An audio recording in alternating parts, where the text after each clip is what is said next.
let's say you have $200. Would you get this watch? Maybe that's not a good idea, and I would be telling you why. So if you guys don't know, this is a Timex Q. These watches are, they have the chronograph line, and it's featured on my channel. But they also have this, which is a standard one. This is about, I think standard price is about like 150 to 180, like around that area.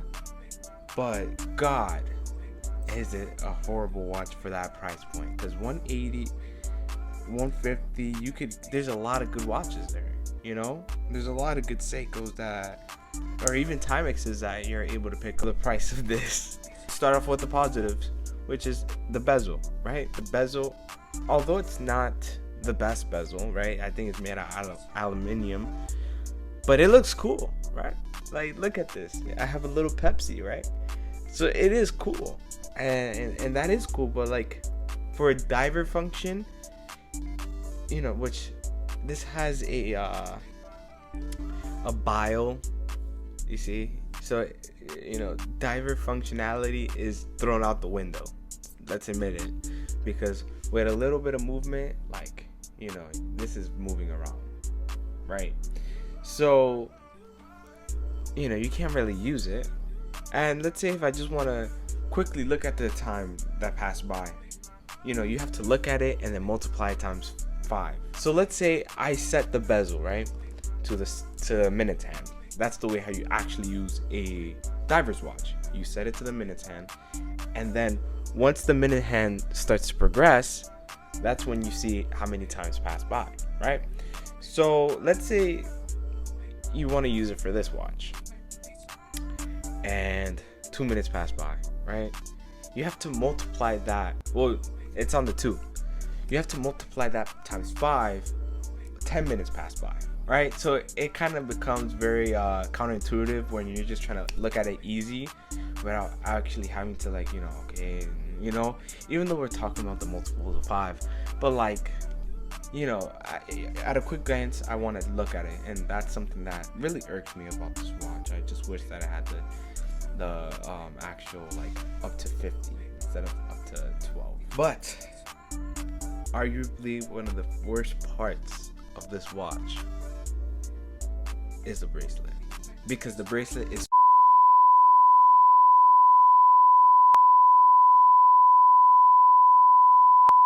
now back to your regularly scheduled program. I hate this bracelet. I love the way how it looks, don't get me wrong. It gives that neo vintage type looking bracelet. Like, it's a nice bracelet.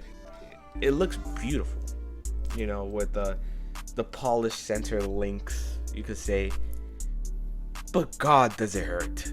It hurts. And look at me, I'm a man that does not have a lot of arm hair, and this was hurting. I can't imagine, like, my friends that have hairier arms than me wear something like this. And I get it, you could just buy a new strap. You know, the look of this strap is very nice. They executed that, but they really needed to work on the actual, like, gaps and the way how it conforms, because she was 30, boy. See that? I'm not trying to break it, but like, she's 30. Let's go on with another negative, which is the movement. When setting a watch, right? I'm not an expert, right? I have really good knowledge of watches, but I'm not like, you know, the likes of Nico Leonard, where I can remember reference numbers off the top of my head, you know.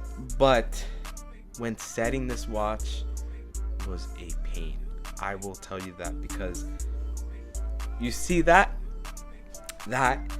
is a date and a day window. You have to actually manually go around the watch, go around and change it. I couldn't find a way to, like, for not, you know, to not go through that. Maybe I had to pull it longer or whatever, pull it until 2 more clicks or something like that. But no, that's just how the watch is. I saw another YouTuber do it, and yeah, you just go around and, oh, it's Tuesday today, all right, boom. I mean, I can't individually change the date. I could only change the day individually. That is bad. I don't like that. I really hate that. And that brings it down a lot. I love the Lume. I will say that the Lume is really good. Usually, traditionally, I like plotted hour markers.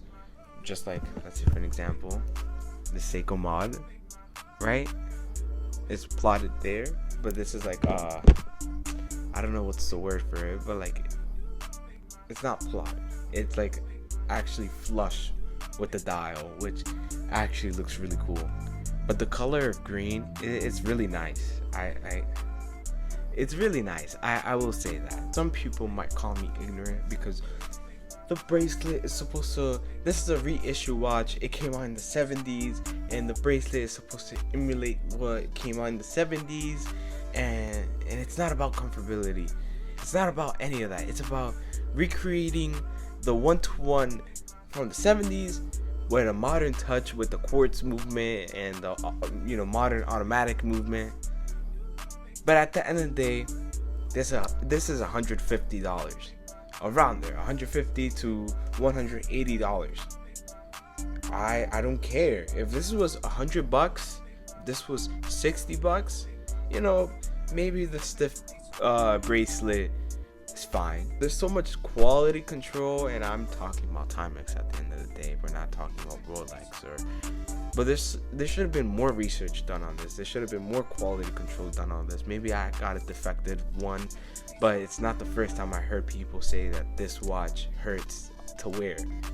So if I can't wear this for 2 days, which is the standard practice for reviewing, like the standard procedures for Horology&Co to review watches, if I can't wear it for 2 days, then it's definitely not me. I'm not the problem. And I'm sorry if I offended you guys. I'm sorry if that's something that you guys don't want to hear. It's a watch that I really love. I love how fun it is.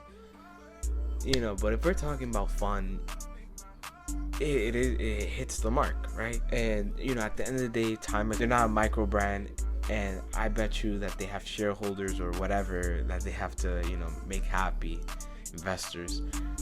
But at the end of the day, your customers are number one, right? And that's something that you need to look out for. I love the packaging. I love the way how you tell me a little story, and it makes me love and appreciate the watch, right?